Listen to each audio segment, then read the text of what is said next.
Hi Warriors, this side Anjali and I welcome you once again to the Future Warriors YouTube channel.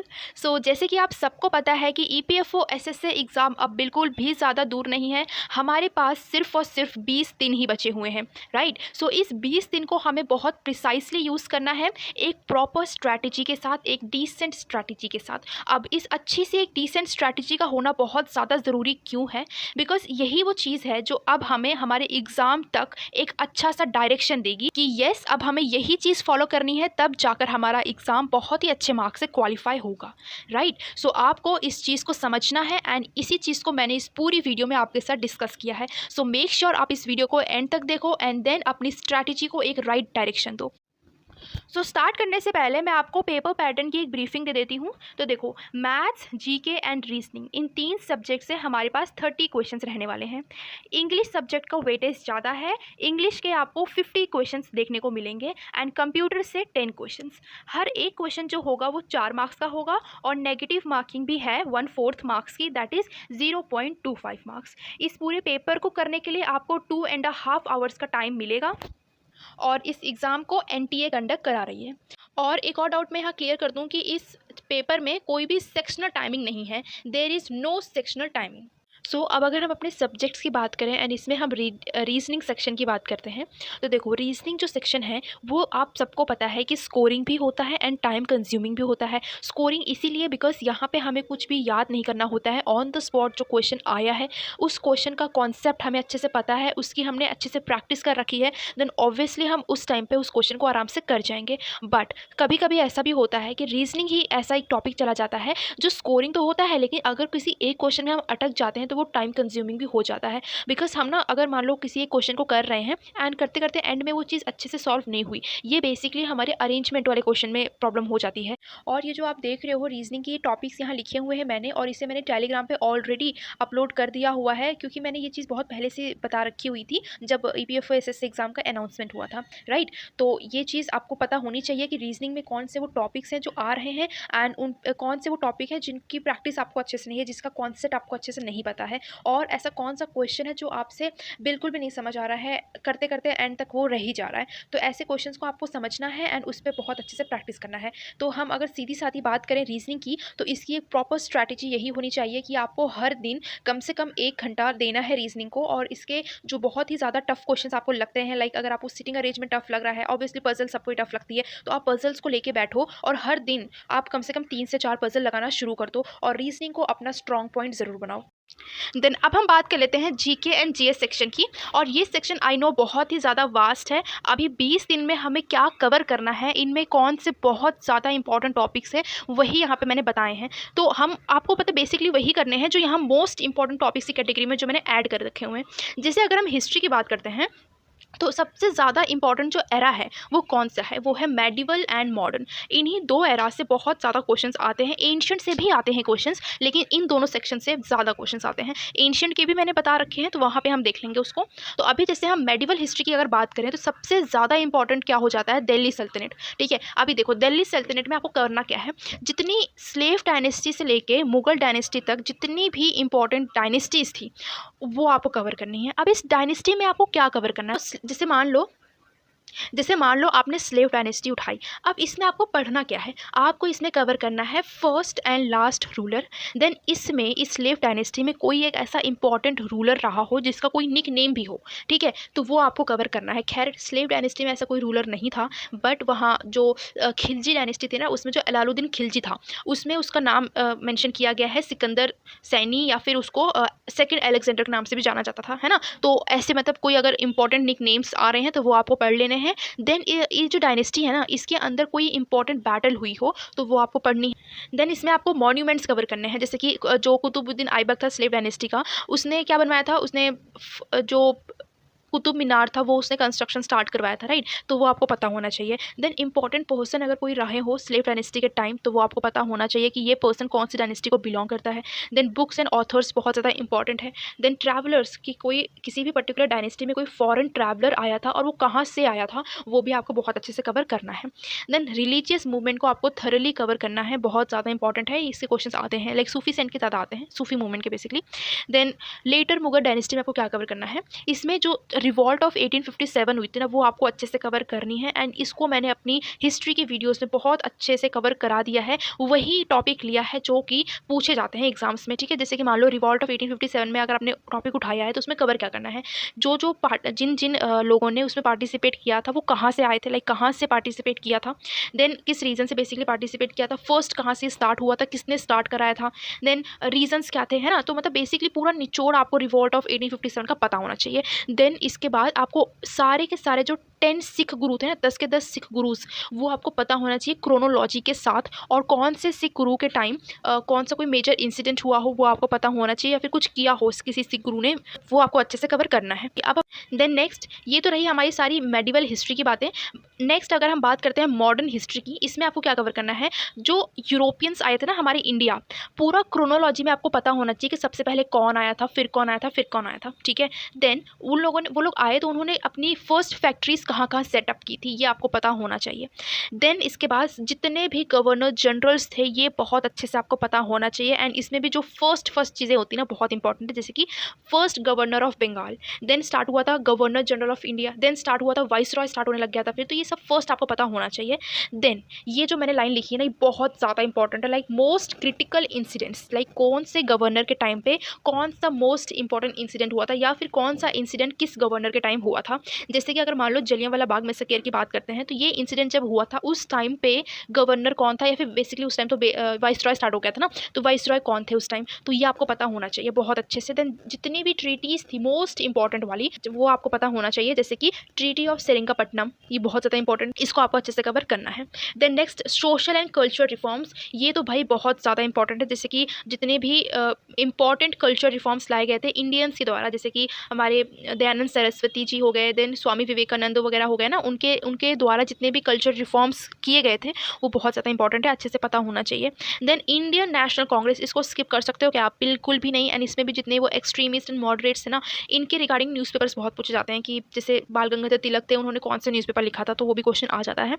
तो अच्छे से इसको तो पूरा थोरली कवर करना है, मतलब अगर मैंने आईएनसी बोल दिया दिस मीन्स आपको आईएनसी का पूरा पता होना चाहिए कि कौन से लीडर ने कब कौन से सेशन को प्रिसाइड किया था, ये आपको अच्छे से पता होना चाहिए। देन पूरा का पूरा गांधीयन एरा आपको कंप्लीट करना है, ठीक है। गांधीयन एरा के रिगार्डिंग क्वेश्चंस बहुत आते हैं, लाइक गांधी जी ने फर्स्ट सत्याग्रह कब स्टार्ट किया था, क्यों स्टार्ट किया था, रीज़न वगैरह ना अच्छे से पता होना चाहिए।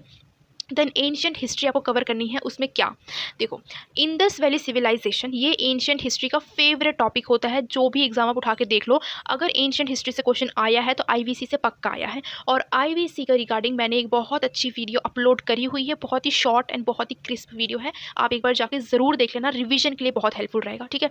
देन अगर हम बात कर लें वैदिक पीरियड की, तो वैदिक पीरियड में आपको जितने भी हमारे 4 वेदास थे उसके अंदर क्या था वो आपको पता होना चाहिए, लाइक अथर्ववेद है तो ये किस चीज़ के रिगार्डिंग ये अथर्ववेद आया था, यजुर्वेद क्यों था, सामवेद क्या था, लाइक ये बेसिकली म्यूजिक के रिगार्डिंग था, राइट। तो आपको ये पता होना चाहिए कि कौन सा वेद क्या डिनोट करता है।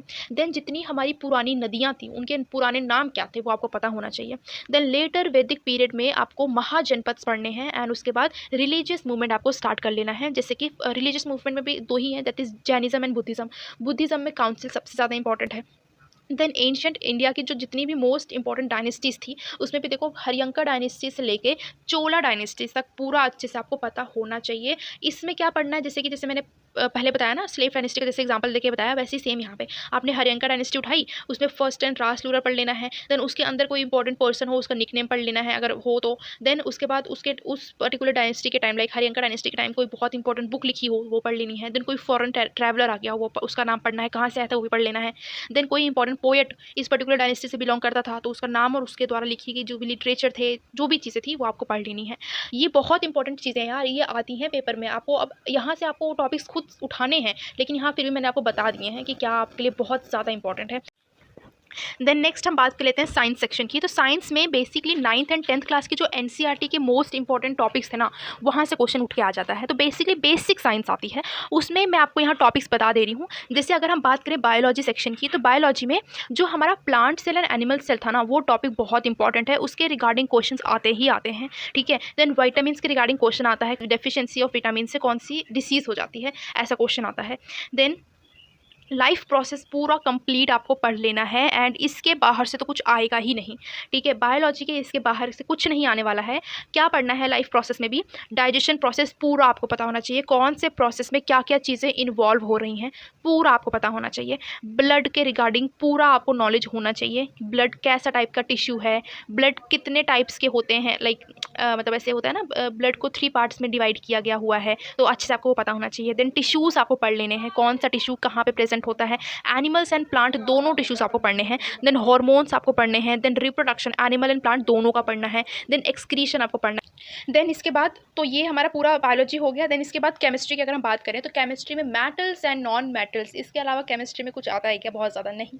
Then acid and base and salt, ये भी टॉपिक बहुत इंपॉर्टेंट है। लाइक लिटमस पेपर के रिगार्डिंग क्वेश्चन आ जाता है, एसिड में डालेंगे तो क्या होगा, बेस में डालेंगे तो कौन से कलर में कन्वर्ट होगा, कौन सा जो इंडिकेटर है वो सिंथेटिक है, कौन सा नेचुरल है, बहुत इंपॉर्टेंट भाई, ये आता है क्वेश्चन पेपर में। एलॉयज़ के रिगार्डिंग क्वेश्चन आएगा कि नहीं आएगा, आप बता दो, पक्का आएगा ना एलॉयज़ के regarding question. Then substances and chemical composition के रिगार्डिंग क्वेश्चन आते हैं, लाइक आपसे पूछ लेगा कि लाफिंग गैस का फॉर्मूला क्या है, लाइक लाफिंग गैस का केमिकल नेम क्या है, ऐसे पूछ लेता है। देन वॉशिंग सोडा का केमिकल नेम क्या है एंड केमिकल कंपोजिशन क्या है, बहुत आराम से पूछ लेता है ये क्वेश्चन और बस छोड़ के आ जाते हो आप। तो ये पढ़ना है, इसको पढ़ना है भाई, बहुत इंपॉर्टेंट है ये। देन सेपरेशंस पूछ ले जाते हैं। अच्छा हाँ, और ना ये जो हमारा साइंस का है ना, ये इसके रिगार्डिंग में एक बहुत अच्छा सा रिविजन वीडियो भी लाऊंगी, तो आप उसको एक बार ज़रूर देख लेना। एंड अभी जितने भी मैंने रिविजन वीडियो अपलोड किए, जितने भी क्या है 2 ही तो अपलोड किए हैं, उसको एक बार देख लेना। देन कंप्यूटर की भी वीडियोज़ अपलोड कर रखी हैं, तो एक बार देख लेना। देन फिजिक्स के रिगार्डिंग क्या आएगा? फिजिकल क्वांटिटीज़ एंड यूनिट्स, बहुत इंपॉर्टेंट टॉपिक है फिजिक्स का, तो पढ़ लेना है इसको। Then Newton's law of motion, तीनों लॉ ऑफ मोशन आपको पता होना चाहिए। देन ह्यूमन आइज़ के रिगार्डिंग क्वेश्चन आता है भाई कि हाइपरमेट्रोपिया, मायोपिया, इनमें क्या होता है एंड करेक्शन कैसे होता है, ठीक है, बहुत अच्छे से पूछ लेता है question. Then concave and convex mirror के एग्जाम्पल्स पूछ लेता है, ठीक है। Then light and sound, light कहाँ पे ज़्यादा ट्रैवल करती है, कहाँ पे लेस ट्रैवल करती है, साउंड सेम साउंड के साथ भी ये चीज़ पूछी जाती है। तो अच्छे से ये फिजिक्स की बहुत इंपॉर्टेंट टॉपिक्स हैं। मैं ये नहीं बोल रही कि आप यही पढ़ो, बट मैं ये बोल रही हूँ कि आप इसको तो पक्का ही पढ़ो, बिकॉज इधर से क्वेश्चंस आते ही आते हैं। देन इकोनॉमी की अगर हम बात करें तो इकोनॉमी का भी मैं एक बहुत अच्छा सा वीडियो लेके आने वाली हूँ, बहुत रिवीजन वीडियो है वो भी, तो वहाँ से आपको अच्छे से इकोनॉमी कवर हो जाएगी। हालांकि मैंने अपने यूट्यूब चैनल पे जब FCI का एग्जाम चल रहा था तब मैंने इकोनॉमी के रिगार्डिंग भी एक वीडियो अपलोड की है, वो भी सफिशियंट है, बट स्टिल EPFO के लिए एक अलग से वीडियो ले आएंगे, तो उसको आपको पढ़ना है, ठीक है। देन अभी जैसे बता देती हूँ, जैसे नवरत्नास एंड महारत्ना कंपनीज़ को पढ़ लेना है आपको। Then 5 year plans, then RBI वगैरह के ना क्वेश्चन आ जाते हैं कि कब नेशनलाइज हुई थी। देन जितने भी हमारे और भी अदर ऑर्गेनाइजेशन से, वो भी इकोनॉमी के ही पार्ट आ जाते हैं ना, इकोनॉमिक्स में ही आ जाते हैं, तो वो आपको पढ़ना है। देन इसके बाद और क्या होता है, मार्केट्स के रिगार्डिंग क्वेश्चन आता है, कर्व्स के रिगार्डिंग क्वेश्चन आता है, टैक्सेस के रिगार्डिंग क्वेश्चन आता है, और बताओ बहुत सारी चीज़ें यार इकोनॉमिक में। देन सेबी एंड सिडबी है ना, ये जितनी भी हमारी डिबेंचर्स एंड बॉन्ड्स वगैरह के क्वेश्चन होते हैं ना, वो भी आ जाते हैं इकोनॉमिक्स में कभी कभी, तो बहुत मतलब ईजी वाला टॉपिक है ये, मैं इसकी वीडियो बना दूंगी, आप एक बार वहाँ पे देख।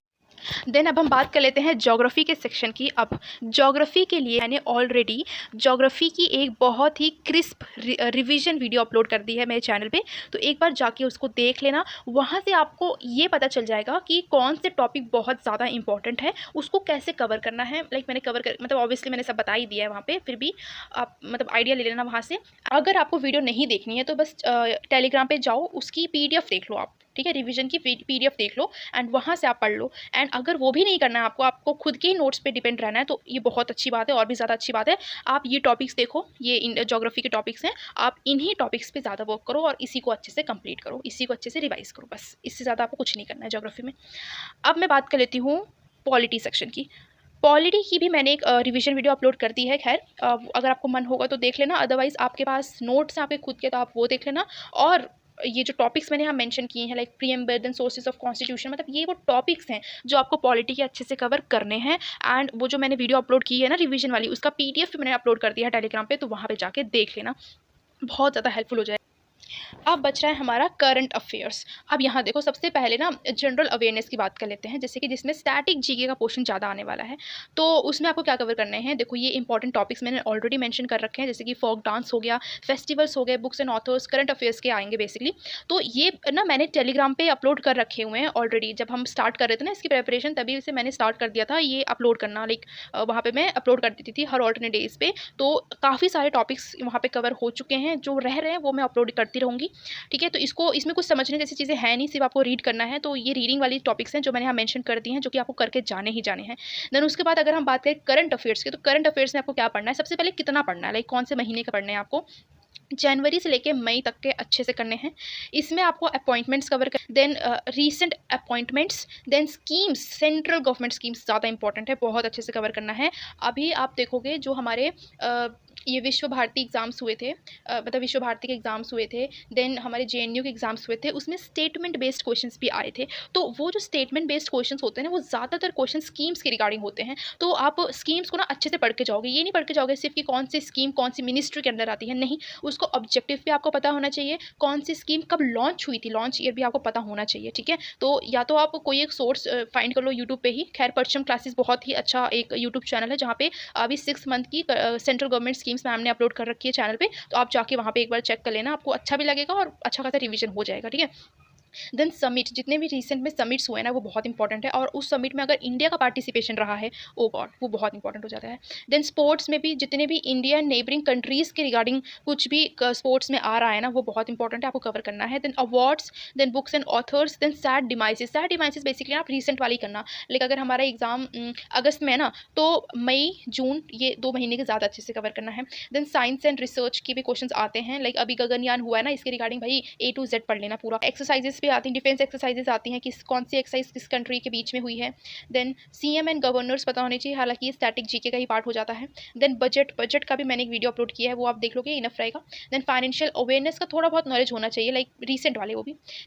और अब प्लीज़ डरो नहीं कि मैथ्स है भाई, मैथ इतना टफ होता है भाई, मेरा मैथ खुद का इतना लोल पड़ा हुआ है, ठीक है। मैं भी इतनी ज़्यादा एक्सपर्ट नहीं हूँ मैथ में, लाइक इतने वो होते हैं ना कुछ बहुत ज़्यादा कैलकुलेशंस वगैरह जो होती है वो अपने ब्रेन में ही कर लेते हैं। मैं ऐसी बिल्कुल भी नहीं हूँ, टाइम लगता है थोड़ा बहुत लेकिन हो जाता है, ठीक है, टाइम लगता है लेकिन हो जाता है। वही है ना, हम टाइम को किस तरह मैनेज कर रहे हैं, वही एक स्ट्रैटेजी होती है जो हम करते हैं और दूसरे नहीं कर पाते हैं। तो वही चीज़ आपको डेवलप करनी है अपने अंदर। और देखो 600 में से 600 मार्क्स लाना नहीं है हमको।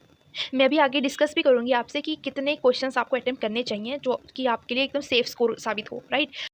और देखो आप में से ना काफ़ी ऐसे एस्पिरेंट्स होंगे जो ऑलरेडी एसएससी सीजीएल का एग्ज़ाम दे चुके हैं, जिनका अभी सीएचएसएल का एग्ज़ाम आने वाला है, देन आरआरबी क्लर्क वाला एग्ज़ाम भी आने वाला है, राइट। तो मतलब इसका मतलब ये है कि आप प्रेपरेशन कर ही रहे हो, और ये ईपीएफओ एग्ज़ाम बिल्कुल अलग एग्ज़ाम नहीं है, ये एसएससी पैटर्न के बेस पर ही रहने वाला है। दिस मीन्स कुछ यहाँ अलग नहीं आएगा, ठीक है। जो मैथ्स आप सीजीएल के लिए पढ़ रहे थे, सीएचएसएल के लिए पढ़ रहे हो, वही सेम मैथ यहाँ पर भी आने वाली है। तो कुछ नया नहीं पढ़ना है यहाँ पे ना, सच बता रही हूँ, यहाँ पे आपकी यही एक स्ट्रैटेजी होनी चाहिए कि जितनी मैथ आपने पढ़ ली ना, उसी को वापस से रिवाइज करो। जितने क्वेश्चंस आपने अपने नोट्स में बनाए थे उन्हीं की वापस से आंसर्स की प्रैक्टिस करो कि किस तरह से इसको किया था, स्टेप बाय स्टेप कैसे किया था मैंने, वैसे ही उसको प्रैक्टिस करो। एंड इसके अलावा आप न्यू कुछ मत करो, बिकॉज आपने देखो सीजीएल कोई एक छोटा एग्जाम थोड़ी ना था, बहुत बड़ा एग्जाम है ना, इसको किसी ने लाइटली नहीं लिया है। तो जैसे ही आपने प्रेपरेशन सीजीएल के लिए की थी, वही सेम मैथ्स की कॉपी या फिर नोट्स उठाओ अपने और उसी ही टाइप के क्वेश्चन को प्रैक्टिस करो, कुछ नया मत करो। सच बता रही हूँ, मैथ्स निकल जाएगा आराम से आपका। सो गाइज अब हम नेक्स्ट बात करते हैं इंग्लिश के सेक्शन की, जिसका वेटेज सबसे ज़्यादा है। 50 क्वेश्चंस आने वाले हैं, तो आप समझ जाओ 200 मार्क्स का आपका इंग्लिश रहने वाला है। अब यहाँ पे देखो, इंग्लिश को बिल्कुल भी लाइटली नहीं लेना है। जिनकी इंग्लिश पुअर है, जिनकी इंग्लिश वीक है, इसका मतलब ये नहीं है कि उनके लिए ये बहुत ही ज़्यादा टफ रहने वाला है, नहीं। देखो बात समझो, जिनकी इंग्लिश बहुत अच्छी भी है ना, वो भी इतना अच्छा स्कोर नहीं कर पाते हैं अनटिल एंड अनलेस उन्होंने अच्छी प्रैक्टिस की है तभी। अब देखो इंग्लिश का जो हमारे हिसाब से सिलेबस हमने बनाया है वो ये है कि अगर एसएससी पैटर्न बेस्ड हमारा जो एग्ज़ाम है वो होगा, तो दिस मीन्स हमारे जितने भी एसएससी सीजीएल वाले एग्ज़ाम्स, एमटीएस, सीपीओ, ये जो एग्ज़ाम्स हुए हैं एसएससी के, इसमें जितनी भी वोकैबुलरीज आई हुई हैं वही वोकैबुलरीज रिपीट हो सकती हैं, ठीक है। ऑब्वियसली जो आप अभी देखोगे एग्ज़ाम्स आप जो एसएससी सीजीएल के हुए हैं, उसमें जो हमारी वोकैबुलरीज आई हैं, इडियम्स एंड फ्रेजेस आए हैं, एंटोनिम्स, सिनोनिम्स, ये सब जो आए हुए हैं, ये प्रीवियस ईयर क्वेश्चन उसमें ज़्यादा पूछे गए हुए हैं। तो दिस मीन्स आपको सीजीएल के या फिर एमटीएस, सीपीओ, इन सब के आपको प्रीवियस ईयर क्वेश्चन ज़रूर समझने हैं, ज़रूर से ज़रूर पढ़ने हैं। अब कहाँ से पढ़ने हैं वो एक बात आती है। इंग्लिश की एक प्रॉपर स्ट्रैटेजी यही होती है कि सबसे पहले तो आप अपने रूल्स को कंप्लीट करो, ठीक है। जितने भी मोस्ट इंपॉर्टेंट रूल्स हैं वो कंप्लीट करो। अगर आपको नहीं पता कहाँ से कंप्लीट करना है, देन मैं आपको एक यूट्यूब चैनल का नाम बता रही हूँ, वो आप सर्च करना है यूट्यूब पे, that is English with Rani ma'am, ठीक है। इन मैम को आप फॉलो करोगे। इन्होंने एक प्लेलिस्ट तैयार कर रखी हुई है अपने यूट्यूब चैनल पे, जिसमें इन्होंने 60 गोल्डन रूल्स करा रखे हुए हैं इंग्लिश के, जो कि सारे ही एग्जाम्स में पूछे जाते हैं। तो सबसे पहले आप उसे ही बहुत ही बेसिक से करोगे, बहुत अच्छे से करोगे। देन उसी चैनल पर आपको प्रीवियस ईयर क्वेश्चन मिलेंगे सीजीएल के, एमटीएस के, देन सीएचएसएल एग्जाम के, सीपीओ के, जिसमें मैम ने सारे ही प्रीवियस ईयर क्वेश्चन को मतलब बेसिकली प्रीवियस ईयर क्वेश्चन की मैराथन करा रखी हुई है। तो आप उसको भी देखोगे। ये चीज़ चीज़ आपको सच में बहुत ज़्यादा हेल्प करेगी, क्योंकि इंग्लिश में ना बहुत ज़्यादा ये जो वोकैबुलरी वगैरह ना ये रिपीट होती है, बहुत रिपीट होती है, कुछ नया नहीं पूछा जाता है, प्रीवियस ईयर से ही पूछा जाता है। ठीक है, तो आप अपनी तरफ से पूरी कोशिश करोगे कि मैम का चैनल विजिट करोगे एंड वहाँ से आप अपना मैराथन वगैरह कंप्लीट करके अच्छे से अपना इंग्लिश का सिलेबस पहले कंप्लीट कर लोगे। ठीक है, अब नेक्स्ट बात आती है इंग्लिश में क्वेश्चन प्रैक्टिस की। ठीक है, जब तक आप क्वेश्चन प्रैक्टिस नहीं करते हो तब तक आप इंग्लिश के लिए रेडी नहीं रहते हो। ठीक है, और इंग्लिश में जब तक आप क्वेश्चन प्रैक्टिस नहीं करोगे ना, तो आपको मतलब एक एक्यूरेसी नहीं आप बना पाओगे। बिकॉज इंग्लिश में क्या होता है ना, थोड़ा बहुत हम थोड़ा ना तुक्का भी लगा देते हैं यार। ठीक है, सच्ची बता रही हूँ मैं। जैसे मान लो हम रीड कर रहे हैं, नहीं हमें कुछ भी नहीं समझ आ रहा, रूल्स वगैरह कुछ समझ नहीं आ रहा कि यार इसमें क्या जाएगा, तो हम थोड़ा बहुत सूटेबल वर्ड्स लगा देते हैं।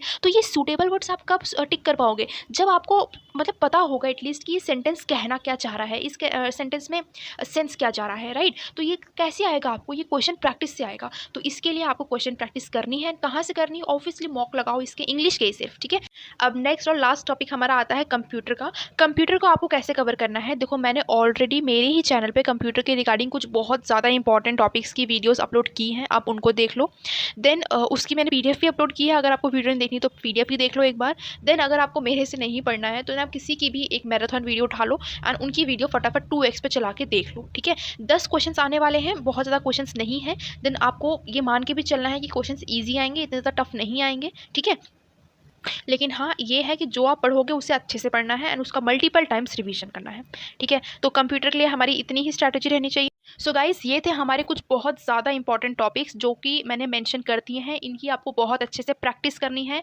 जितना मटेरियल आपके पास बचा है ना, बस उस पर ही बिलीव करना, उस पर ही ट्रस्ट करना, उससे ज़्यादा और कहीं मत भागना। बिकॉज अब भागने का टाइम नहीं है, अब आपको रुक के अपने ही मटेरियल को मैक्सिमम टाइम रिवाइज करने की ज़रूरत है। ये जो 20 दिन बचे हुए हैं ना, इस 20 दिन में आप कितनी बार रिवीजन करते हो वही आपको एग्ज़ाम क्वालिफाई कराने वाला है। ठीक है, तो अब इतना तो हो गया। सो अगर हम बात करें कि बहुत अच्छे अटेम्प्ट्स की या फिर कितना परसेंटेज हमें स्कोर करना बहुत ज़्यादा ज़रूरी है सो दैट हम बहुत ही अच्छे मार्क्स से क्वालिफाई कर जाएँ, तो वो हमारा होना चाहिए 75% तक आपको स्कोर करना बहुत ज़्यादा ज़रूरी है। बट येस, अगर और अच्छे स्कोर करना है तो 80% बहुत इंपॉर्टेंट है। ठीक है, तो 75% से 80% तक आपको स्कोर करना है। तो इसके लिए नंबर ऑफ क्वेश्चंस कितने अटेम्प्ट करने पड़ेंगे आपको, 112 से लेके 120 तक के नंबर ऑफ क्वेश्चंस आपको अटेम्प्ट करना बहुत ज़्यादा ज़रूरी है। एंड दोस्त, अगर आपको ऐसा लग रहा है ना कि ये बहुत ज़्यादा है, लाइक 80% तक कैसे हो सकता है, लाइक 70 to 75% शायद आप सोच रहे होंगे, बट ट्रस्ट मी, अगर हम ज़्यादा सोच के जाते हैं ना कि ज़्यादा क्वेश्चन अटेम्प्ट करेंगे और उसमें फिर हम ना ऐसा एक डिटरमाइंड हो जाते हैं कि हम रिस्क भी लेंगे। नहीं तो क्या होता है ना, जब हम रिस्क नहीं लेते ना तो बिल्कुल भी ऐसा कभी नहीं हो पाता है कि 100% वही आए पेपर में जो हम पढ़ के गए हैं। कुछ ऐसा भी ज़रूर आएगा जो हम नहीं पढ़ के गए हैं, बट थोड़ा बहुत आइडिया हमें होता है। तो वो क्वेश्चंस भी आप करोगे जब आपको पता रहेगा कि हाँ भाई, मुझे ज़्यादा अटेम्प्ट करने हैं। तो ये चीज़ आप सोच के रख। एंड इसके साथ साथ मैं आपके साथ एक और चीज़ शेयर करना चाहूँगी कि आप अपनी हेल्थ का भी बहुत अच्छे से ध्यान रखो। बिकॉज़ ये सिर्फ हम एक्सपीरियंस से समझ सकते हैं कि हम अपनी इस जर्नी में कितनी ज़्यादा मेहनत कर रहे हैं, और जब उस मेहनत को दिखाने का टाइम आता है, लाइक हमारे एग्ज़ाम वाले दिन, और अगर हमारी तबीयत ख़राब रहती है तो अपना 100% नहीं दे पाते हम। ठीक है, सो मेक श्योर आप अपनी हेल्थ का भी उतना ही ख्याल रखें जितनी कि आप अपनी स्ट्रैटेजीज़ एंड मेहनत का रख रहे हैं। So with this I am ending this video. So thank you so much, take care, bye bye.